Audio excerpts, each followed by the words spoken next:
사도행전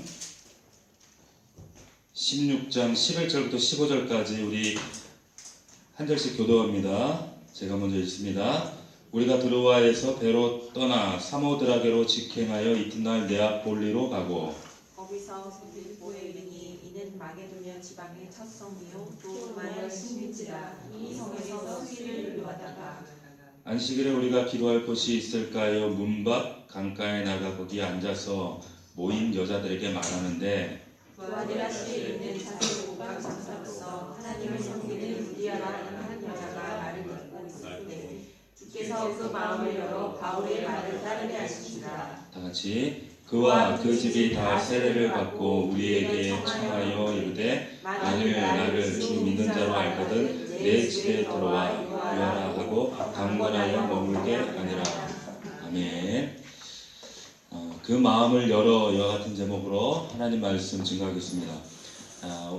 오늘 본문의 말씀은 바울의 선교여행 두 번째 2차 여행에 아주 중요한 기착지였던 빌립보에서의 사역에 관한 사건을 다루고 있습니다. 이 빌립보 사역은 유럽 선교의 첫 전초 기지가 되어지고 그리고 아시아에서 이제 유럽으로 넘어가는 최초의 유럽 교회가 세워지는 중요한 사건을 다루고 있기 때문에 누가가 특별히 이 빌립보 이 사건을 굉장히 많은 절을 할애해서 이야기를 하고 있어요.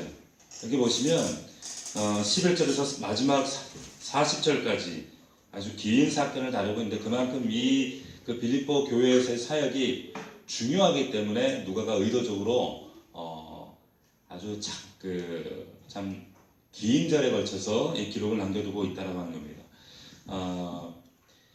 이 빌립보 사역으로 유럽 최초의 교회 이제 아시아 사역을 마감하고 지금 아시아라고 하는 것은 터키의 서부 지역, 지금 터키의 서쪽 지역을 말하는데 그 소아시아 지역에서의 사역, 바울이 계획하고 바울이 원래 의도했던 그 아시아에서 사역을 감당하려고 했는데 하나님께서 하나님의 성령이 어쩐 일인지 그 아시아에서의 사역을 계속적으로 중단케 하셨어요. 그리고 계속적으로 몰고 몰아서 드로아까지 몰고 가게 하셨어요. 우리가 한 2주 전에 나눴던 말씀인데 9절 말씀에 보면 이제 몰아서 어디까지 몰고 가셨는가? 드로아라고 하는 지역, 바로 눈앞에는 에게해가 펼쳐져 있고 그 드로라고 하는 그 지역, 트로라고 하는 그 지역인데 아주 작은 시골 어촌 지역에 선교 사역을 하기에는 적당하지 않은 아주 그 작은 시골을 몰아가셨어요. 그곳에서 하나님께서 마케도니아 사람의 환상을 보여주시죠. 자, 결정적인 이 사건이 이루어지는데 9절 말씀 우리 다시 한번 기억을 떠올리면서 한번 읽어보겠습니다. 시작. 밤에 환상이 바울에게 보이니 마게도냐 사람 하나가 서서 그에게 청하여 이르되 마게도냐로 건너와서 우리를 도우라 하거늘. 자, 중요한 것은 이 환상이 바울 개인의 개인적인 그런 꿈이나 바람이 아니라 본인의 의도와 본인의 생각하고는 전혀 다른 하나님의 비전이었다는 거예요. 하나님의 비전이 마케도니아라고는 아주 독특한 생전에 보지도 듣지도 못한 사람이 꿈의 환상 가운데 나타나서 건너와서 우리를 도우라. 이 환상이 결정적인 사건이 되어서 아시아에서의 그 전도의 계획과 모든 그 전도의 영향들을 내려놓고 이제 배를 타고 건너가게 됐다는 거죠. 근데 이 모든 사건이 있기 전에 성령께서 계속적으로 제한하셨어요. 막으셨어요. 여기 보면 6절 말씀에도 이런 말씀이 있죠. 성령이 아시아에서 말씀을 전하지 못하게 하시거늘 그들이 부르기아와 갈라데 땅으로 다녀가. 아시아에서 성령이 말씀을 전하지 못하도록 스톱 하셨어요. 자, 그래서 바울 생각이 지금 하나님의 때가 아닌가 보다 해서 두 번째 지역으로 목적지로 삼았던 곳이 비두니아였습니다. 자, 우리 지난 말씀에 나눴어요. 7절 말씀에 보면 무시 앞에 이르러 비두니아로 가고자 애쓰되 예수의 영이 성령이 허락하지 아니하셨다 그랬어요. 자, 성령이 아주 구체적으로 실제적으로 말씀하셔서 아니야, 이곳에서 하나님의 역사와 지금 복음전도 사역이 이루어질 것은 비두니아가 아니야. 자, 한번 우리가 한번 곰곰이 생각해 봅시다. 정말 당시에 변변한 어떤 교통수단도 없고, 그렇다고 해서 어떤 적극적으로 후원하는 교회가 있는 것도 아니고, 여러 가지 참 그 상황으로 볼 때 어렵고 힘든 그 선교 여행 가운데 내 인생의 모든 것을 하나님 앞에 올인해서 오직 영혼 구원을 위해서, 전에 핍박했던 예수가 이제 살아계신 하나님의 아들이요 그리스도요 예수라는 사실, 거기에 모든 인생의 전부를 올인하고 이제 선교에 정말 전력 투구했던 바울이었는데, 하나님의 뜻을 위해서 지금 달려나가고 있는데 계속 가로막히는 거예요. 하나님 뜻이 계속 제한당하는 거예요. 이제 비두니아로 가자. 왜? 비두니아라고 하는 대도시에서 그 부자 상인들이 많았던 곳이기 때문에 여기를 거점으로 삼아야겠다. 근데 그것도 아닌 거예요. 계속적으로 몰아서 이제 더 이상 갈 곳 없는 에게가 눈앞에 바로 내다보이는 그 어촌 마을, 그 드로아까지 하나님 몰아가셨어요. 하나님이 왜 여기까지 몰고 가셨는가? 에게를 넘어서는 유럽 선교에 대한, 이제 아시아를 넘어서는 유럽 교회의 하나님의 놀라운 비전이 있었다는 거예요. 그러나 바울 입장에서 보자고요. 바울 입장에서는 그런 것들을 알 턱이 없죠. 낙심이 되는 거예요. 왜 하나님이 내 모든 걸 내던졌는데 하나님께서 왜 이 선교의 이 장엄한 역사들을 자꾸 막으시나? 결국 나를 몰아서 이 시골 총구석까지 나를 끌고 가시나? 하나님이 왜 내 인생에 이렇게 하나님의 거룩한 뜻을 막으실까? 낙심이 되죠. 실망하죠. 그런데 하나님은 더 큰 뜻을 위해 바울의 비전, 비두니아라고 하는 바울의 비전을 포기하게 하시고 결국에 하나님의 비전으로 갈아타게 하시는 거예요. 이 하나님의 비전 때문에 결국에 드로아까지 몰고 가게 하시고, 그 드로아에서 못 알아들으니까 환상을 보여주시는 거예요. 하나님이 기대하시는 진정한 비전은 네가 가지고 있는 육신적인 비두니아의 비전이 아니라 지금 이 에게를 넘어서 유럽에 있는 하나님의 비전은 바로 이거야 라고 하는 비전을 깨닫게 하시려고 아주 선명한 그림으로 마케도니아 사람의 이 그림을, 환상을 하나님께서 보여주셨다는 거예요. 왜? 비두니아를 포기하고 더 바울을 낮추시기 위해, 밑바닥까지 철저히 하나님의 비전 앞에 굴복시키시도록 하시기 위해서. 결국에 이제 이런 우여곡절과 하나님의 정말 강권적인 은혜와 역사 가운데 어떻게 합니까? 이제 드로아에서 환상을 경험하고 배를 타고 이제 건너가는 거예요. 그래서 드라게라고 하는 섬을 거쳐서 네아폴리를 거쳐서 이제 빌립보라고 하는 성에 도착합니다. 우리는 지금 성경에 몇 절을 보지만 이 거리가 무려 만만한 거리가 아니에요. 변변한 교통편도 없고, 그리고 날씨가 시원찮으면 배가 뜰 수도 없어요. 그냥 배가 정기적으로 전기 운항선이 있는 것도 아니었어요.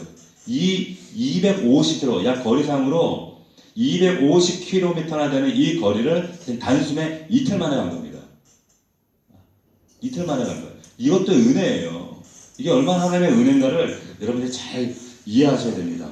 자, 그래서 이제 드디어 이 빌립보라는 곳에 도착하는데, 이 빌립보는 어디냐면 마케도니아, 이 유럽, 아시아에서 유럽으로 가는 관문입니다.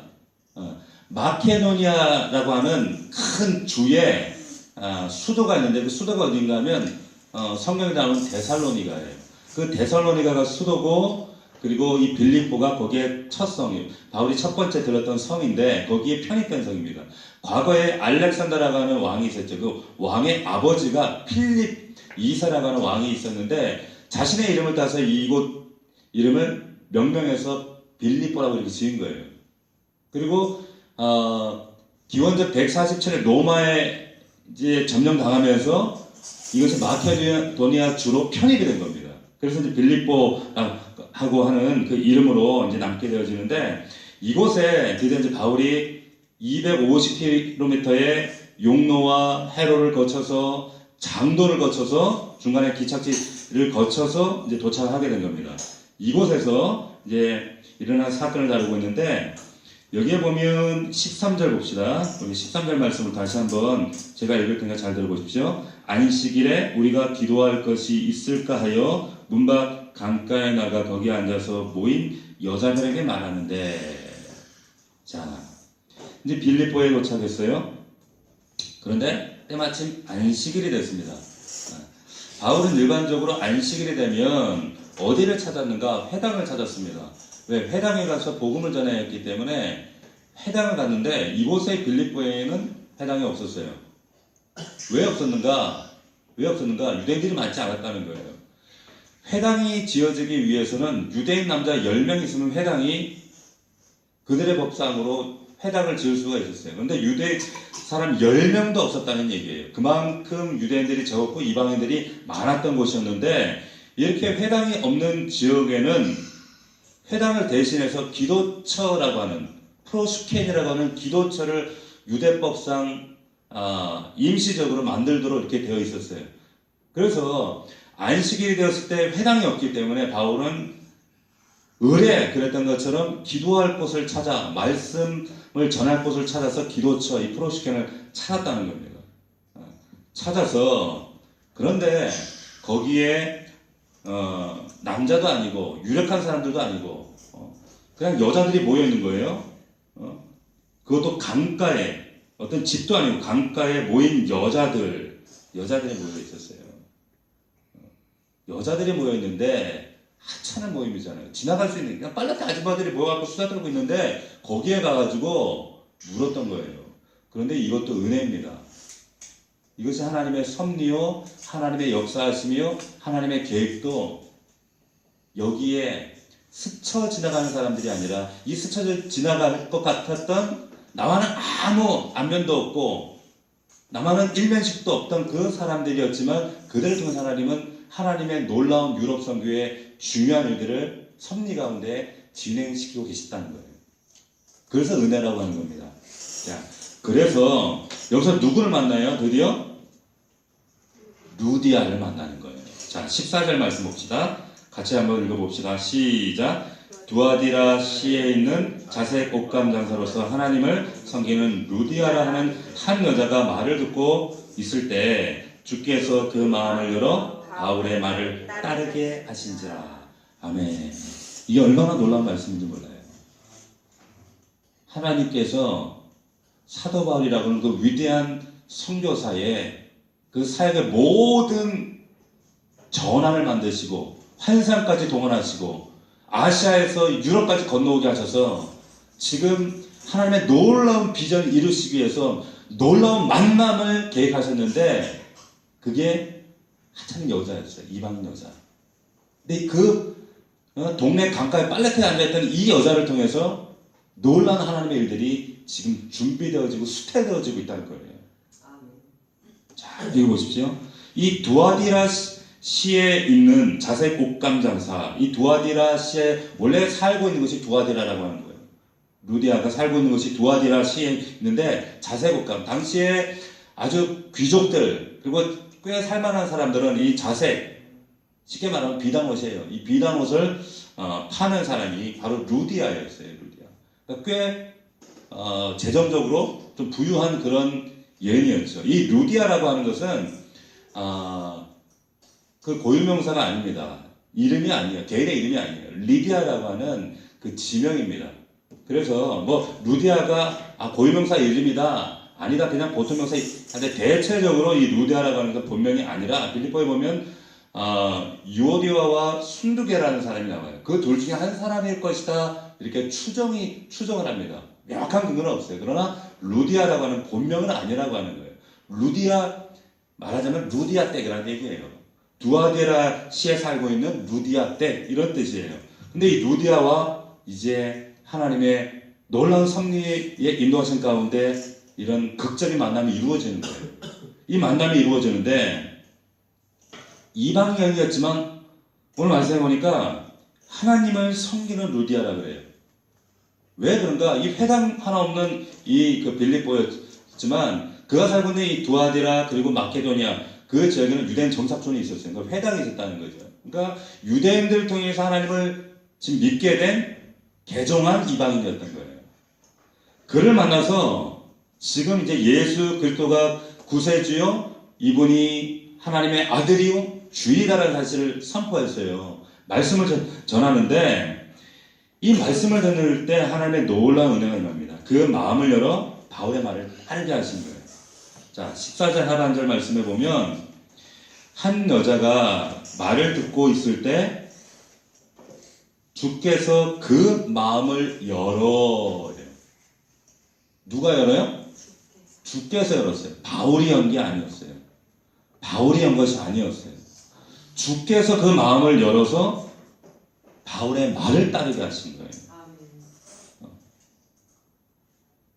목사의 말에 설득돼서 목사가 설교를 잘해서 따르는 것이 아니라 주께서 그 마음을 열어주셔야 성도들과 목사와 하나가 되는 거예요. 복음 앞에서도 전도자가 그 입술의 권세가 탁월하고 언변이 뛰어나서 그런 것이 아니라 주께서 그 마음을 역사하셔서 마음이 열려야 말이 들어가요. 하나님의 말씀이 들어가요. 목자가 아는 것이 많고 역량이 뛰어나서 목원들이 그 말에 아멘하는 것이 아니라 주께서 마음을 강권하셔야 된다는 거예요. 열어주셔야 된다는 거예요. 이 이방인 여인, 빨래터에서 빨래나 하고 있던 그냥 장사꾼에 불과했던 이 여인이 지금 그 난상처럼 들어보지도 못했던 예수 그리스도, 그분이 십자가에 달려 죽었다? 부활했다? 그분이 하나님의 아들이다? 이런 말도 안 되는 신화 같은 얘기가 갑자기 귀에 들려지는데 마음이 열려. 이것을 달로 말하면 은혜다라고 하는 거예요. 자, 마음이 열려 바울의 말을 따르게 하셨다. 누가? 주께서. 이 말인 거예요. 자, 우리가 초신자들, 예수의 예자도 모르는 불신자들이 하나님을 어떻게 믿게 되는가, 그 과정을 여러분 가만히 생각해 보면 정말 이것은 인간의 어떤 설득과 논리와 인간의 노력으로 되어진 일이 아니에요. 정말 하나님의 기적 같은 일이에요. 하나님이 아니면 절대 이런 일이 일어날 수 없는 일입니다. 근데 그 과정들이 어떻게 되는가? 여기 말씀의 근거에서 보면, 자, 첫 번째, 잘 들으십시오. 하나님 말씀이 들려져야 돼요. 하나님의 말씀이 들려져야 돼요. 자, 여기서도 오늘 말씀해 보면 바울이 빨래터에 있는 여자들에게 말하는데 13절 하반절에 보면 거기 앉아서 모인 여자들에게 말하는데 하나님 말씀을 전했다는 거예요. 그럴 때에 바울의 말을 따르게 하셨다 그랬어요. 하나님의 말씀이 들어가야 이 말씀이 작동됩니다. 잘 들으셔야 돼요. 우리가 믿지 않는 사람들에게 복음을 전할 때, 예수를 전할 때, 교회 다니도록 우리가 전도하고 초청할 때, 뭐 우리 교회가 좋아, 목사님이 좋아, 우리 교회 카페가 이뻐, 우리 교회가 뭐가 장점이야, 내가 아팠는데, 우리 남편이 힘들었는데, 우리 가정에 문제가 많았는데, 하나님이 기적으로 이렇게 역전시켜줘서 우리 삶이 이렇게 변화되었어. 이런 간증도 물론 중요해요. 이런 나눔도, 이런 전함도 중요합니다. 그러나 가장 중요한 것은 하나님의 말씀이에요. 하나님 말씀, 그 말씀이 뭐예요? 그 말씀 안에 가장 중요한 것은 예수 그리스도예요. 복음입니다. 자, 로마서 1장 16절에 보면 내가 복음을 부끄러워하지 아니하노니 복음은 모든 뭐라 그랬어요? 믿는 자에게 쳐다만 보고 있어. 갈릴리 사람들처럼. 네? 모든 믿는 자에게 구원을 주시는 하나님의 능력이라는 거예요. 하나님의 능력이 뭐예요? 복음이 능력이라는 거예요. 그러니까 내 간증, 교회 자랑, 목사님 자랑, 이게 능력이 아니라 복음 자체, 그 자체가 능력이라는 거예요.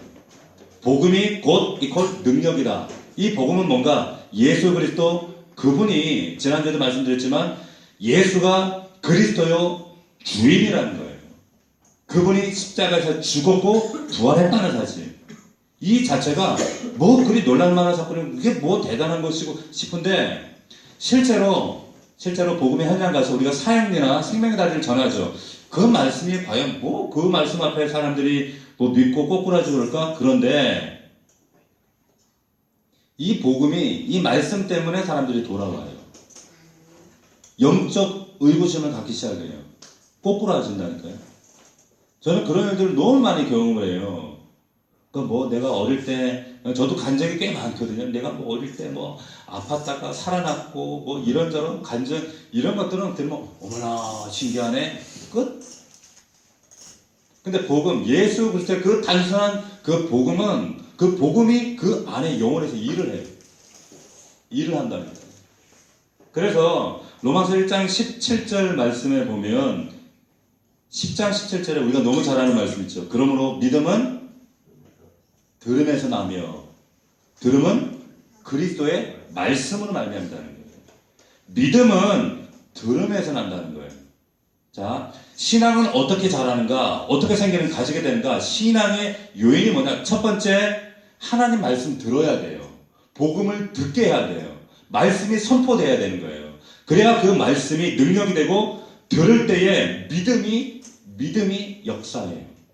이 믿음은 내가 믿습니다 해서 믿는 믿음이 아니라 성경에서 말하는 이 믿음이라고 하는 것은 아주 독특한 관용어구라 그랬어요. 이 믿음이라는 것은 믿음의 대상 하나님과의 관계를 여는 것이 이 믿음이라고 하는 이 피스토라고 하는 놀라운 하나님의 선물인데 성경에 보면 이 믿음도 내 자의적인 어떤 결단으로 믿습니다 이것이 아니라 하나님이 믿음이라는 것을 내 안에 주셔야 된다는 거예요. 주셔야 거기에 대한 반응으로 회심하게 되어지고 중상하게 되어지고 믿습니다 라는 고백이 나온 거예요. 오늘 말씀에는 그 은혜, 이것을 은혜라고 표현하기도 하는데 오늘 말씀에는 그것을 뭐라고 표현했는가? 주께서 그 마음을 열어 이렇게 표현하고 계신 거예요. 이해가 되십니까? 그 마음을 열었다. 그렇기 때문에 신앙의 첫 단계 가장 중요한 것은 말씀을 듣는 거예요. 두 번째, 그러면 하나님께서 듣는 사람의 마음을 열어주시는 거예요. 열어주셔요. 오늘 14절 그 말씀에 주께서 그 마음을 열었다 그랬어요. 열었다. 열다. 그 원어에 보면은 뒤에 노익센 이게 무슨 뜻인가 하면 문을 확 열어 제낀다는 거예요. 그냥 살짝 스며드는 것이 아니라 확 열어 제껴버린다라고 하는 게 열다라는 거예요. 근데 이것은 인간의 영역이 아니라 신적 영역, 하나님의 영역이에요. 이렇게 열어 젖히는데 자 이럴 때에 하나님의 말씀이 들려져요. 하나님의 능력이 내 안에 임하게 되는 거예요. 우리 누가복음 24장에 보면 중요한 말씀이 있어요.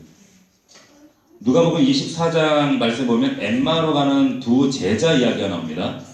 자, 우리 누가복음 24장 찾아봅시다. 누가복음 여기에 보면 이 연다는 말씀이 나와요.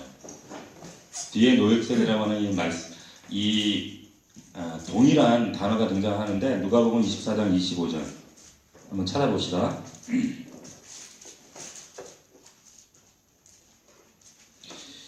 우리가 잘 아는 말씀인데 예수가 부활한 사실을 이제 십자가에 죽으시고 그 부활 사건이 있고 그러나 제자들은 그 사실을 믿지 못해서 이제 돌아갑니다.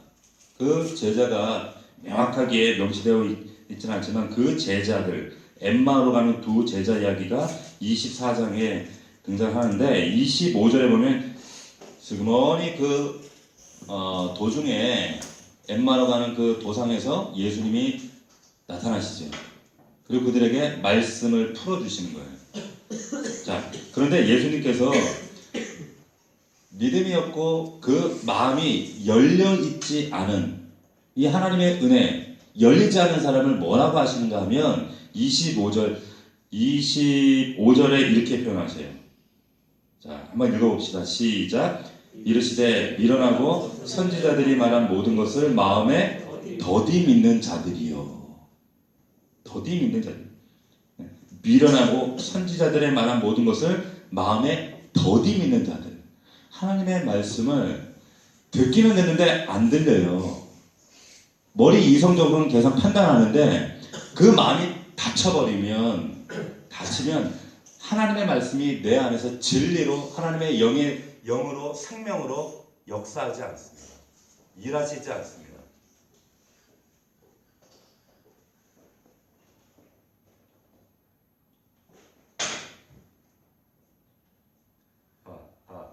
안 나오네.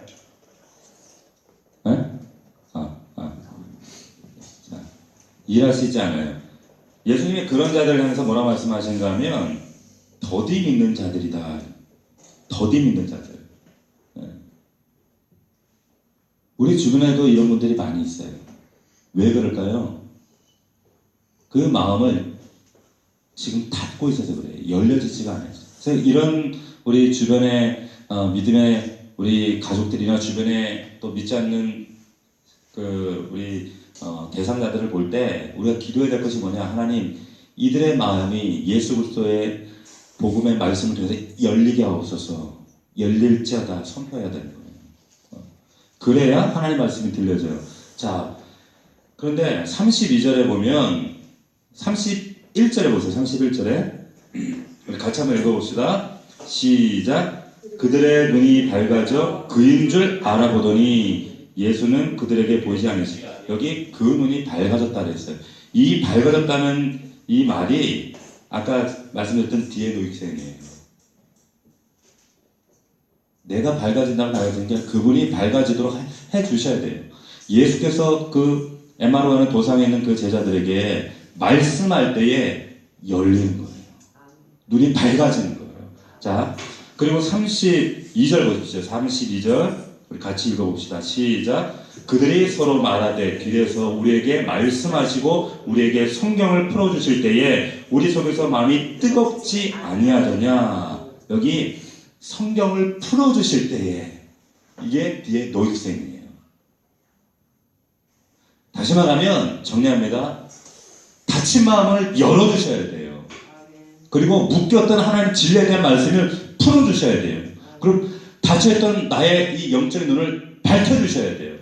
누가요? 주께서. 하나님이 하시는 놀라운 성령의 일하시는 줄로 믿으시길 축원합니다. 그럴 때 우리의 믿음이 내 안에 역사하기 시작하는 거예요. 신앙이 자라기 시작하는 거예요. 내가 믿습니다. 내가 믿어봐야지. 내가 거듭나야지. 하나님의 절대 주권이냐, 인간의 책임이냐? 하나님의 몫. 이거는 인간의 책임의 문제가 아니에요. 이거는. 자, 그래서 이런 하나님의 놀라운 역사로 말미암아 지금 이 루디아가 하나님 예수 그리스도를 받아들이게 된 거예요. 자, 신앙의 요인은 첫 번째, 하나님의 말씀을 들려줘야 돼요. 복음이 들려줘야 돼요. 사람의 개인 간증, 뭐 자랑 이런 것들이 중요한 것이 아니라 복음. 두 번째, 이제 하나님이 강론적으로 그 마음을 열어주시도록 기도해야 돼요. 하나님이 여셔야 돼요. 닫힌 것을 활짝 열어젖히고 성경 진리가 열려지도록, 그 눈이 활짝 밝혀지도록, 그와 같은 역사가 저와 여러분을 통해서 하나님의 일하신 가운데 우리의 삶 가운데 날마다 풍성하기를 주의 이름으로 축원합니다. 세 번째, 가장 중요한 게 있어요. 이 신앙이 정말 그 믿음의 역사하기 가장 중요한 게 뭐냐면, 앞서 말했지만 이 안식일에 바울이 뭐 했어요? 기도했어요. 늘 하는 것처럼 하나님의 일을 하기 위해서 한 영혼을 살리고 마귀의 자녀에서 하나님의 자녀로 그 영혼을 구하는 이 놀라운 역사 가운데 가장 우리가 먼저 해야 될 일이 뭐냐면 준비기도예요. 기도예요, 기도. 그래서 사실은 전도보다 더 중요하고, 그리고 그보다 더 많은 시간과 열정과 내 마음을 쏟아야 하는 것이 바로 기도입니다. 이 준비기도. 안식일에 이 바울은 변함없이 기도처를 찾았어요. 회당을 찾았어요. 왜? 기도하기 위해서. 어떻게 우리가 그 신앙의 한 사람을 구원할 수 있는가? 신앙의 사람으로 하나님의 사람을 만드는가? 복음을 선포하고 그 마음을 열어주시도록 믿음으로 선포하고 무엇보다도 그 영혼을 위해서 우리의 준비하는 기도가 가장 중요합니다. 이 준비가 필요한 거예요. 내가 아무리 똑똑하고 내가 많은 경험을 가지고 있고 내가 믿지 않는 자들보다 하나님을 더 많이 경험했다고 할지라도 기도하지 않으면 하나님은 나를 통해서 절대 일하시지 않습니다. 그래서 기도라고 하는 것은 하나님께서 그 위대한 역사와 하나님의 일들을 하시는 데 있어서 기도라고 하는 통로를 통해 하나님의 일을 확장해가는 하나의 나를 쓰시고자 하는 하나님의 멍석 같은 거예요. 그러니까 기도가 없으면 절대 하나님의 역사가 일하시지 않습니다. 지금 종교개혁 500주년이 되는 해입니다. 루터가 종교개혁이 한창 진행되고 있을 때 그런 얘기를 했어요. 나는 얼마나 종교개혁하니까 수많은 핍박과 도전과 그리고 일들이 얼마나 분주하게 바쁘게 진행되고 있을 그때에 나는 전에는 1시간밖에 기도하지 않았지만 지금은 너무 바빠서 3시간 기도한다. 루터가 그런 얘기를 했어요. 우리가 가정에서 일도 바쁘고 직장일도 바쁘고 또 교회에서 봉사도 바쁘고 해야 할 일도 많고 또 목장 모임도 해야 되고 여러 가지 각자 안팎으로 하나님께서 주신 또 사명들을 감당해야 하시겠지만 분주하지만 우리가 놓치지 말아야 될 게 이 기도가 놓쳐지면 이 분담 때문에 이 기도의 자리에서 하나님의 그 능력을 덧입지 않으면 우리가 하는 모든 일 가운데 하나님이 그 기도라고 하는 멍석을 밟고 일하시지 않아요. 준비된 기도 가운데 하나님은 역사하신다는 거예요. 제가 기도의 능력을 정말 극적으로 놀랍게 처음 했던 그런 많은 그 기억들 가운데 지금도 참 잊혀지지 않는 기억이 있는데 제가 전도사 시절에 섬겼던 교회가 화성에 있는 어떤 모 기도원의 이제 집회를 해마다 이렇게 집회를 진행했었어요. 그때 이제 그 집회 청소년 집회를 제가 첫 청소년 집회에 대회장을 맡게 됐어요. 근데 전국에서 이제 수천 명의 학생들이 옵니다. 교사들까지 거의 수천 명이 오는데 그때 당시에 가장 많은 청소년들이 보통은 집회를 하면 3,500명, 400명, 4,000명가량이 집회를 참석하는데 그때 유례 없이 7,000명이 왔어요. 그러니까 숙소가 마감이 됐는데도 그냥 밀려들어가지고 그 주변에 있는 화성 일대에 있는 그 교회들을 섭외해서 숙소로 임시 숙소로 정하고 근처에 있는 숙박시설들을 우리가 급하게 또 계약을 하고 해서 참 기적적으로 그 7,000명이나 되는 그 학생 그 전국에 모인 그 청소년들과 함께 집회를 했어요. 근데 얼마나 밀려드는 사람들 때문에 막 사건도 많고 사고도 많고 그리고 그 처음에 그 중책을 맡은 게 얼마나 제가 부담이 됐겠어요. 힘들고. 그런데 설상가상 사람들에게 넘치고 막 여러 가지 문제들이 여기저기 막 터지는데 눈이 오는 거예요. 눈이 오면 안 되거든. 왜냐하면 그때만 해도 이 수양관에 이 도로 포장이 제대로 안 돼 있어가지고 이 눈이 오면 미끄러 차가 들어오질 못하는 거예요. 그러면 산길을 아이들이 내려서 걸어와야 되는데 이 폭설 예보가 있는 거예요. 근데 지금 이제 그 첫날 이렇게 내려오니까 서울하고 다른 지역에서 이미 눈이 쏟아지는 거죠. 큰일 났네. 근데 이제 수양관에 도착했더니 아직 눈이 거기까지는 오지 않았어요. 그래서 우리 스태프들하고 또 교사들하고 정말 하나님 앞에 정말 그냥 아무 생각이 안 드는 거예요. 오로지 하나님 이 눈만 좀 이 지역 비껴나가게 해주십시오 하고 집회가 시작됐어요. 집회가 시작되어지고 이제 그 행사가 진행되어지는데 이제 진행되는 사이에 중보기도 팀들과 함께 계속 기도합니다. 하나님 눈 오지 않게 해달라고. 눈 오면 안 됩니다. 눈 오면 큰일 납니다. 사고 납니다. 해서 왜 수천 명 모이는 곳에 안전사고 나면 이게 인사사고 나면 이건 보통 문제가 아니거든요. 근데 그렇게 기도하는데 3박살 동안 경기도 일대 폭설 경보가 내렸어요. 놀랍게 우리 그 반경, 우리 그 수양관을 지나서 한 10km밖에는 눈이 폭설이 쏟아졌어. 근데 그 안으로 눈이 하나도 안 온 거예요. 근데 여기서 뭐 경기도가 뭐 눈이 비껴갔다든지 이런 모르겠는데 그 수양관 밖에 한 10km밖에는 눈이 폭설이 왔는데 그 안에 눈이 하나도 안 왔어요. 놀라지도 않아. 자기들이 경험한 게 아니라. 근데 저는 그게 너무 막 그 생생한 참 내 마음에 각인되어 있는 사건이고, 왜냐하면 참 은혜롭게 성공적으로 역대 그 가장 청소년들이 많이 모인 그런 집회였고, 사건 사고도 없었고 눈도 비껴나요. 그때 그걸 경험했던 우리 스태프들이 얼마나 참 흥분이 됐겠어요. 야, 정말 하나님 일하시는구나.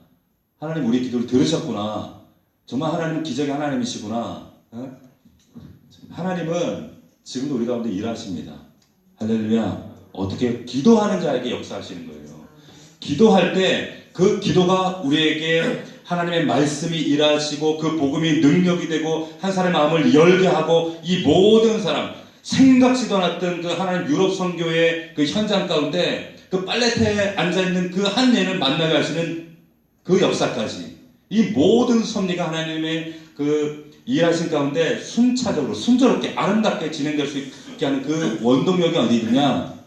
바로 하나님 앞에 목숨 거는 이런 기도에 있다는 것을 여러분들이 기억하시기를 주의 이름으로 축원합니다. 기도하러 모였잖아요, 그죠? 우리가 바쁘고 분주하고 목장 일과 교회 일과 또 지난주에 또 우리 1주년 행사 얼마나 분주하고 바빴어요. 그러나 그 분주한 가운데 우리가 놓치지 말아야 될 것은 뭐냐?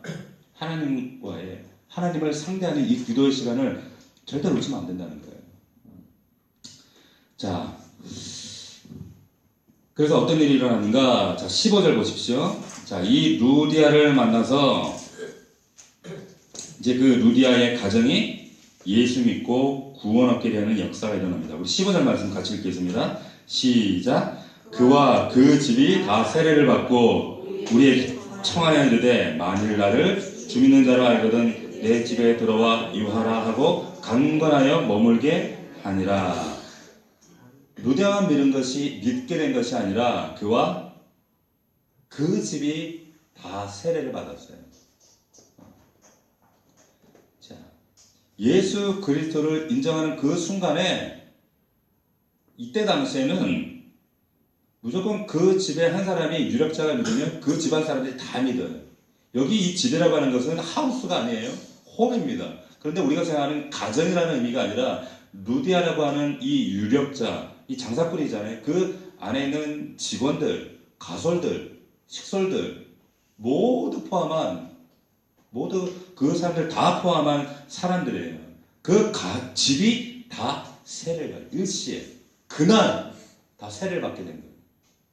이들만 모여도 한 교회가 되는 거예요.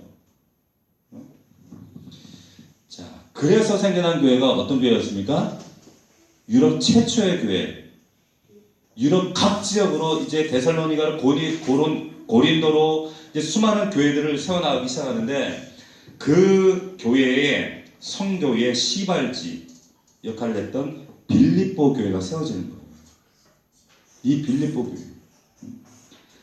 하나님의 비전, 마케도니아의 환상이라고 하는, 바울이 그 환상을 보았지만 바울의 환상이 아니라 하나님의 비전이었어요. 비두니아 개인의 비전을 포기하고 하나님의 비전을 소유했을 때 하나님의 비전이 빌립보 교회를 후퇴하고 이제 낳게 됐다는 거예요. 여러분 꼭 기억하십시오. 하나님의 비전은 하나님께서 항상 내 비전이 아닌 하나님의 비전을 하나님께서 내 안에 소유하게 하실 때는 반드시 하나님께서 하시는 새로운 만남을 주세요. 항상 새로운 만남과 거룩한 사람들을 엮으셔요. 항상 그래요.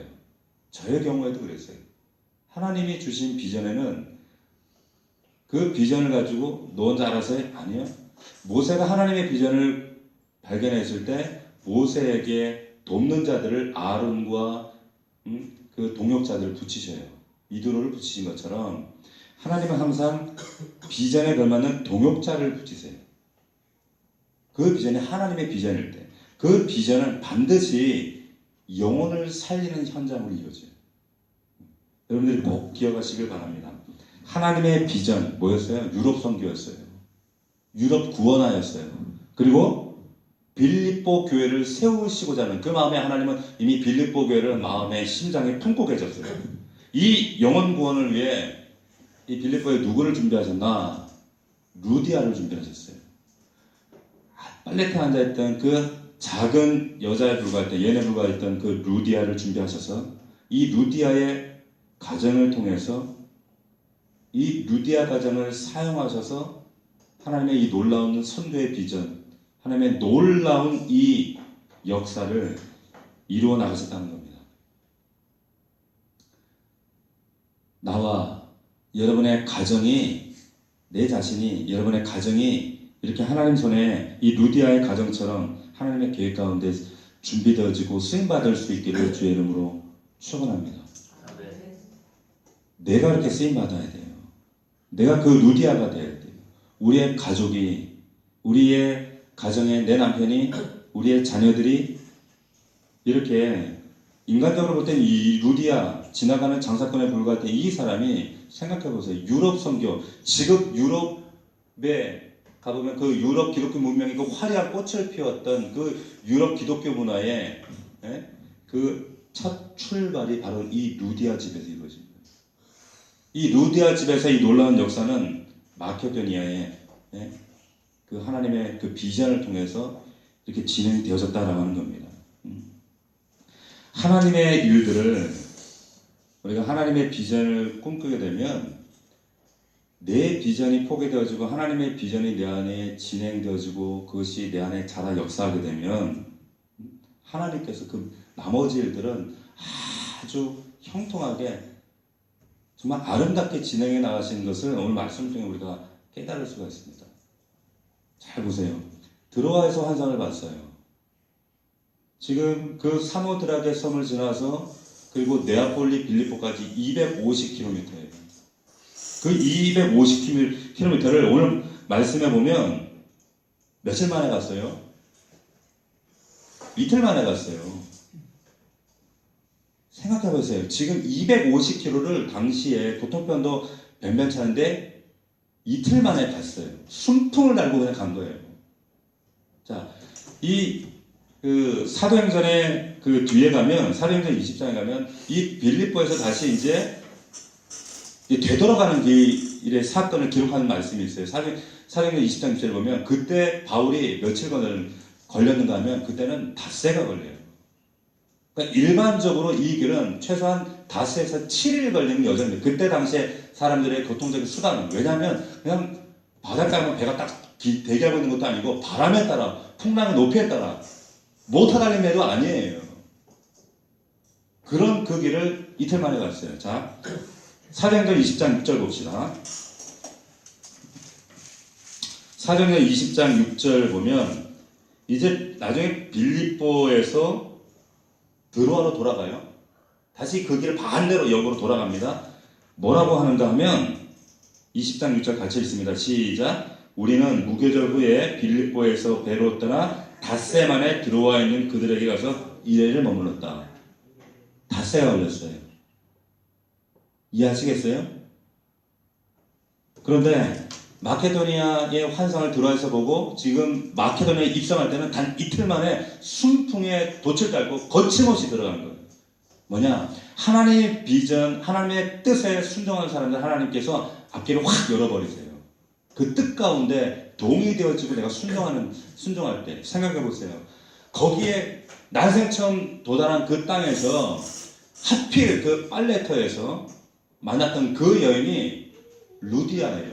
이 루디아라고 하는 사람이 누군가 하면 이후에 바울은 성도들에게 부담을 주지 않기 위해서 헌금을 받기를 원치 않았어요. 그래서 어떤 교회도 받지 않았어요. 근데 유일하게 후원받았던 교회가 있어요. 그 교회가 빌립보 교회예요.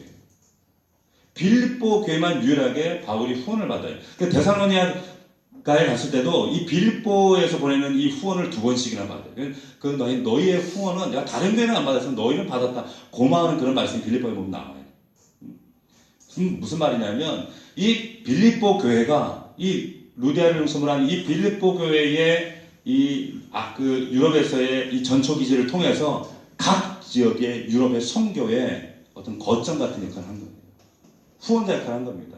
그렇게 빌립보 교회와 이 루디아를 사용하시고, 근데 그 위대한 말하자면 이 바울이라고는 위대한 선교 사역을 선교사를 후원했던 이 여인을 팔레타에서 우연히 만나요. 우연이 아니에요. 하나님의 역사죠. 하나님의 비전에 내가 순종하고 그 뜻 가운데 온전히 내가 복종하면 하나님께서 이렇게 만생통, 배편까지, 여정까지, 만나는 사람까지 하나님께서 일하신다는 거예요.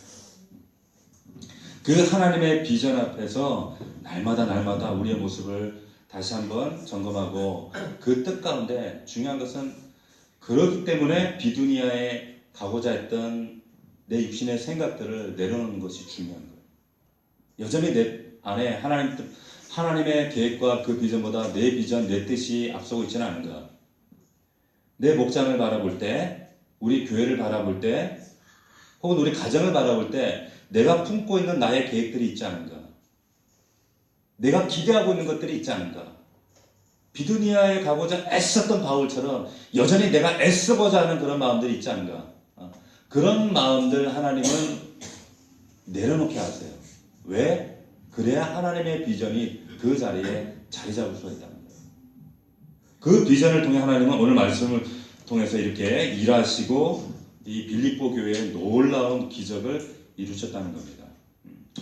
자, 말씀을 정리하겠습니다. 오늘 유럽 선교의 시발지였고 아시아와 유럽으로 관문으로 가는 유럽으로 들어가는 아주 중요한 그 빌립보 교회의 출발, 태동을 알리는 그런 중요한 사건을 누가를 통해서 이렇게 기록된 말씀을 우리가 함께 나눴습니다. 이 말씀을 통해서 이 루디아의 이 믿음, 신앙이 어떻게 출발되는가, 하나님의 복음이 선포되어야 하고 그 마음을 열어주셔야 되고 무엇보다도 그 영혼을 위한 준비된 기도가 있어야 된다는 것, 준비된 기도가 있어야 된다는 것 우리가 말씀을 나눴습니다. 그리고 루디아 가정같이 이런 쓰임받는 가정이 이 루디아 같은 자가 바로 내가 될 수 있도록 우리가 다시 한번 오늘 말씀을 통해 하나님의 은혜를 구할 수 있는 저 여러분들이 되기를 주의 이름으로 축원합니다. 자, 우리 함께 기도합시다.